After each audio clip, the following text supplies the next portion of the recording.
Bien que l'entente multilatérale ait été annoncée aujourd'hui, les détails des ententes entre le gouvernement fédéral d'une part et chacune des provinces est encore à négocier.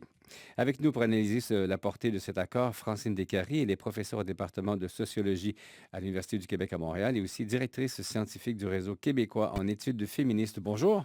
Bonjour, M. Dufresne. Madame Descaries, d'abord, votre réaction à l'annonce de ce programme pan-canadien de création de places en garderie?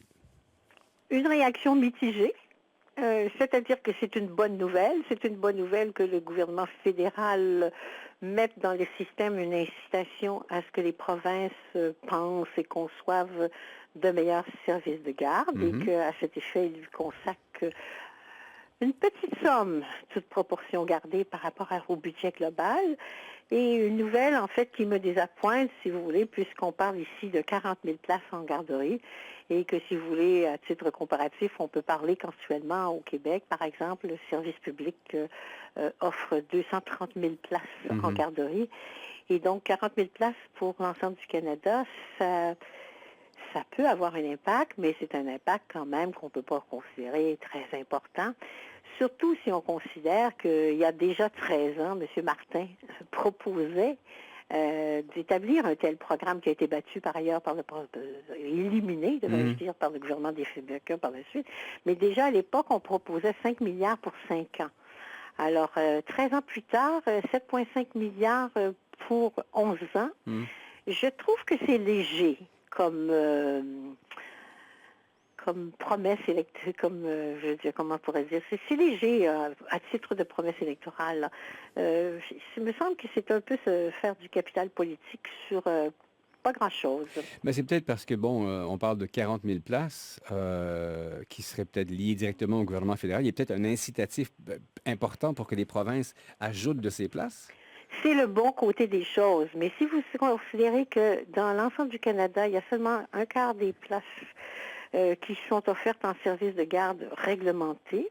Si vous considérez, par exemple, que chez vous-même, à Vancouver, il en coûte environ, au niveau des frais mensuels médians, il en coûte environ 1 300 $ pour faire garder un enfant en bas âge, Mhm. et que l'équivalent pour le Québec, c'est 165 $. Vous considérez que ça va prendre beaucoup d'incitatifs pour qu'une province comme chez vous établisse vraiment un service de garde qui vienne en aide aux parents. Or, des services de garde accessibles, qui sont offerts à des coûts raisonnables, sont indispensables, en tout cas, ne serait-ce que pour faciliter la participation des deux parents au marché du travail. Et j'essaie ici d'éviter simplement le terme des mères, parce qu'on voit toujours les mères associées là, avec un Mhm. service de garde. Mais je veux dire, l'égalité entre les sexes demande que hommes et femmes participent de façon équitable et équivalente au marché du travail. Et dans ce sens-là, c'est évident qu'on a besoin de services de garde bien organisés pour que cette situation-là se produise. Comme vous le dites, 7 milliards 500 millions de dollars sur une période de 11 ans, 40 000 places, ça peut paraître peu, mais ça va peut-être changer la vie de certaines familles.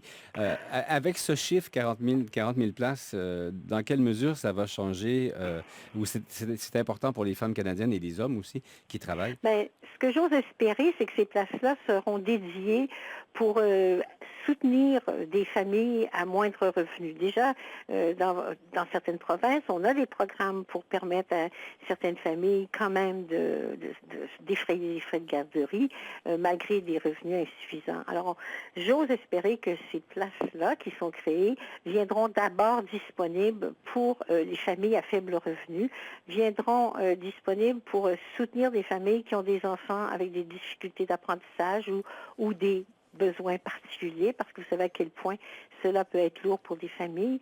Et donc, pour moi, c'est indispensable de soutenir les familles en ce sens-là. C'est un peu comme dans nos services de santé. Vous savez, la prévention, à la longue, ça paie très cher. C'est Mhm. très rentable.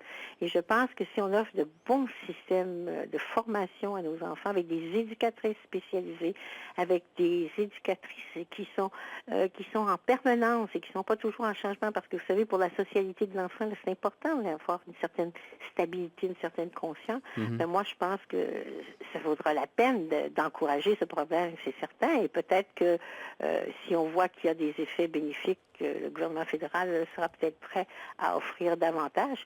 Mais je ne peux pas vous dire que je suis excessivement satisfaite d'un 7,5 milliards à cet effet-là. Quand on pense les argents qui sont dépensés sur des infrastructures, sur des subventions à l'industrie du cinéma et autrement, là, on parle d'enfants. Hein? Mhm. On parle d'enfants, on parle de la base de notre société. Alors, je trouve ça encore très discret et timide comme approche. Vous le disiez un petit peu plus tôt, le gouvernement Martin, il y a de ça 13 ans, lui prévoyait 5 Hum, milliards sur 5 hum. ans. Donc, logiquement, on aurait pu à s'attendre à 11 milliards sur 11 ans. Oui, c'est ça. C'est pourtant un gouvernement libéral, c'est pourtant un gouvernement qui se dit féministe. Comment on peut interpréter ça? Ben, vous savez, dans ces gouvernements-là, il y a plusieurs points de vue qui se rencontrent et peut-être pour plusieurs, il y a encore une conception assez traditionnelle de la famille. On refuse de voir tous les bienfaits qui sont associés avec de bons services de garde. On refuse de considérer que l'enfant va développer des relations chaleureuses avec les autres, il va développer des habiletés, même qu'il ne développerait pas à l'intérieur du foyer.